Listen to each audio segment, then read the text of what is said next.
துரைமுருகன் அவர்கள் தன்மானத்தை இழந்து சுயநலத்தோடு சொந்த சாதியை அடகு வச்சு இப்படி சொம்பு தூக்குவார்னு சத்தியமா நான் நினைக்கல.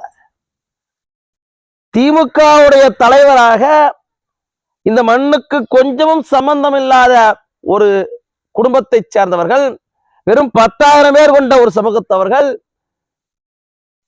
2 தலைமுறையா இருக்கலாம், 2 தலைமுறையா இந்த மண்ணை ஆளலாம், 3வது தலைமுறையா இந்த மண்ணை ஆளணும்னு கனவு காணலாம்.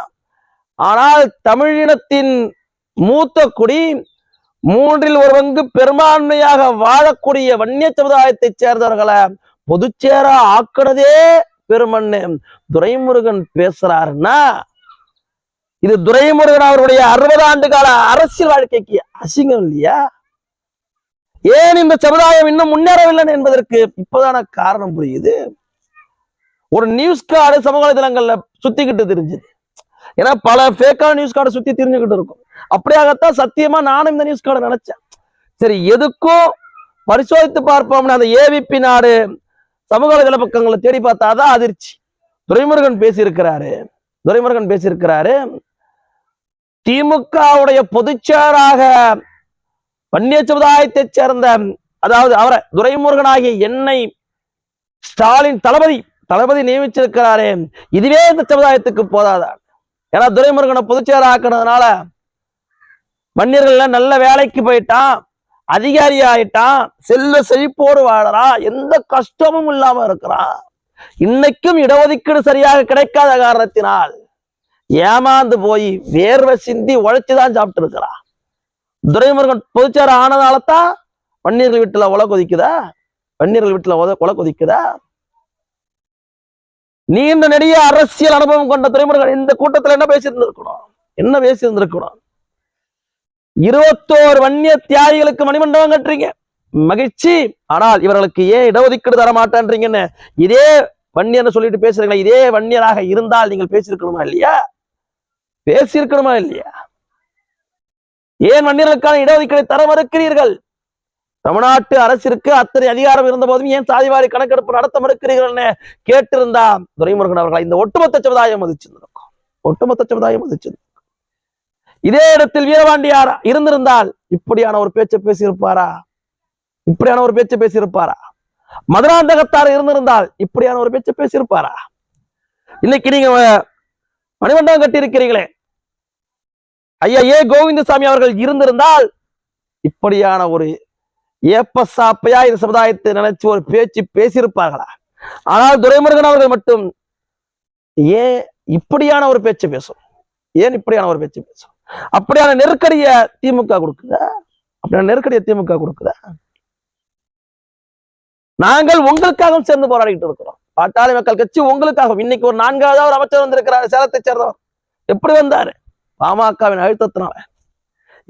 எவனோ இந்த அமைச்சரவையில 3 பேர் 4 பேர் உட்கார்ந்து இருக்கிறான். இந்த மண்ணின் பூர்வ குடிகள், இந்த மண்ணிற்கு சொந்தக்காரர்கள், 2000 வருடங்களாக இந்த மண்ணை ஆண்டவர்கள், இவர்களை அமைச்சரவையில உரிய பிரதித்துவம் கொடுக்கலையான பாமக கொடுத்த அழுத்தத்தின் காரணமாக, இதுதான் உங்கள் சமூக நீதியா என்று சாட்டையடி கேள்வி கேட்டதின் காரணமாக இன்னைக்கு 4வது ஒரு அமைச்சர் பதவி கிடைச்சிருக்கு. இப்படித்தான் உங்களுக்கு பொதுச்செயலாளர் பதவி கிடைச்சதுமே கூட இப்படித்தானே ஒரு பொதுச்செயலாளர் பதவி கிடைச்சது. நீங்க என்ன சொல்லியிருக்கணும்? பொதுச்செயலாளர் பதவி கிடைச்சதுக்கு 60 ஆண்டு காலமாக எம்ஜிஆர் அழைத்த போதும் எம்ஜிஆர் உதவி தள்ளிவிட்டு கருணாநிதி அனாதியாகிவிடக் கூடாது என்பதற்காக கருணாநிதியோடு வந்த 60 வருஷமா இந்த கட்சிக்காக உழைச்சேன். இன்னைக்கு முதலமைச்சர் நாற்காலி நான் இருந்திருக்கணும். ஆனாலும் கலைஞரோட புள்ள என்கின்ற அடிப்படையில மு க ஸ்டாலின் இருக்கிறாரு. இருந்தாலும் ஏதாவது பொதுச்செயலாளராவது பார்த்து போட்டு கொடுத்தாங்களே உதயநிதி ஸ்டாலின் உட்கார வைக்காமன்னு ஒரு பேச்சை பேசியிருந்தால் அது உங்க மனசுலயும் இருக்கும். அதுதான் உண்மையான பேச்சா இருந்திருக்கும். இப்ப ஏன் துரைமுருகன் வாயிலாக இப்படி பேச வைக்கப்படுது? ஏனென்றால் பாட்டாளி மக்கள் கட்சி கேள்வி கேட்குது, ஏன் துரைமுருகனுக்கு இல்லாத தகுதி உதயநிதி ஸ்டாலினுக்கு இருந்துருச்சா? ஏன் உதயநிதி ஸ்டாலின் துறை முதலமைச்சர் ஆனாரு? ஏன் உதயநிதி துறை முதலமைச்சர் ஆகக்கூடாது? எந்த கட்டாயமும் கிடையாது, எந்த சட்டமும் கிடையாது. ஆகலாம், திறமை இருந்தால் ஆகலாம். எத்தனையோ வாரிசுகள் அமைச்சரவையில் இடம்பெற்று இருக்கிறாங்க, முதலமைச்சராக கூட வந்திருக்கிறாங்க, சாதித்திருக்கிறாங்க. உதயநிதி சாதிச்சது என்ன? உதயநிதி செஞ்சது என்ன? சொல்ல முடியுமா? துரைமுருகனுக்கு இல்லாத அனுபவம் உதயநிதிக்கு இருக்கா? இதையெல்லாம் மக்கள் கேட்டுறாங்க. இதுக்கு நீயே முற்றுப்புள்ளி வச்சிரு. நீ இந்த கட்சியினுடைய முதன்மை கொத்தடைமை என்பதை நிரூபிச்சிரு என்பதற்காக துரைமுருகன் வாயிலாக இப்படி ஒரு பேச்சு பேசப்பட்டுச்சா? இப்படி ஒரு பேச்சு பேசப்பட்டுச்சா? துரைமுருகன் எப்படி அப்படி பேசலாம்? உங்களுக்கு பொய்ச்சாறு கொடுத்துட்டாங்கன்னா இந்த 3 கோடி வன்னியர்களும் வாழ்ந்துருவாங்களா? இது என்ன வெங்காய பேச்சு?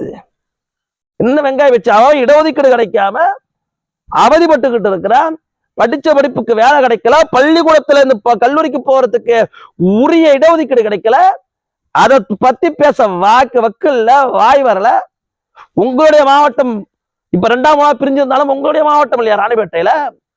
துள்ள துடிக்க ஒருத்தனை கொண்டு குவிச்சு இருக்கிறாங்க பெட்ரோலை ஊத்தி. அதை பத்தி பேச வாய் வரல. திமுகவிற்கு அடிமை சாசனம் எழுதி கொடுப்பதற்காக வாரி வரிஞ்சு கட்டிக்கிட்டு இந்த வன்னிய சமுதாயத்துக்கு என்ன பொதுச்சேர் ஆக்குனதே பெருமை இல்லையா? உங்களை பொதுச்சேர் ஆக்கினா என்ன, பொதுச்சேர் ஆக்கல்னா என்ன? எங்களுக்கு என்ன? இனமான உணர்வு இல்லாத நீங்கள் பொதுச்சேராக இருந்தா என்ன, அமைச்சரவையில இருந்தா என்ன, இல்லை துணை முதலமைச்சராக தான் இருந்தா என்ன?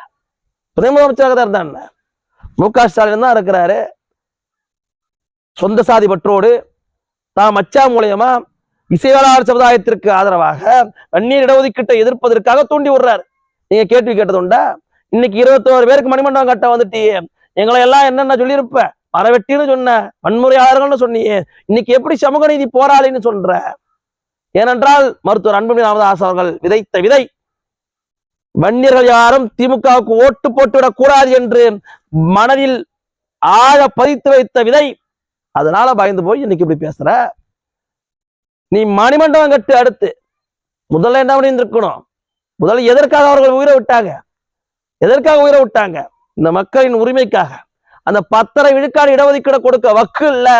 நீ என்ன மணிமண்டபம் கட்டி எங்களை ஏமாத்துறான்னு துரைமுருகன் கேட்டு இருந்தார்னா இந்த சமுதாயம் தலையில தூக்கி வச்சு அவர் அரியணையிலே உட்கார வச்சிருந்திருக்கும்.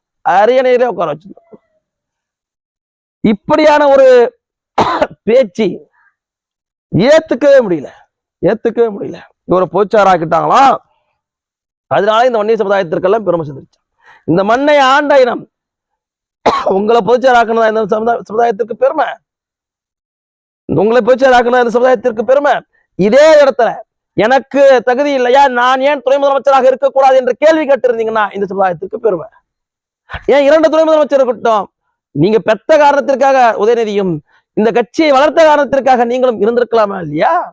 அதற்கு கூட வழி இல்லையே. அதை கேட்க மனம் இல்லையே உங்களுக்கு?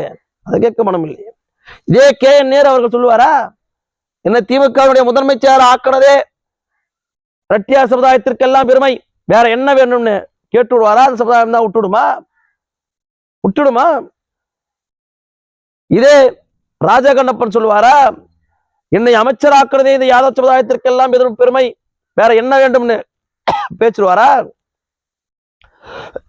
இல்ல ஏவாவேலு நேத்து முந்தாள் வந்தார் கட்சிக்கு, ஏவாவேலு பேசுவாரா? என்னை 4 துறை 5 துறை கொடுத்து இப்படி வளர்த்து விட்டு இருக்கிறது திமுக, இதுவே இந்த நாயுடு சமுதாயத்திற்கு எல்லாம் பெருமை, வேற என்ன வேணும் இந்த நாயுடு சமுதாயத்திற்குன்னு பேச முடியுமா?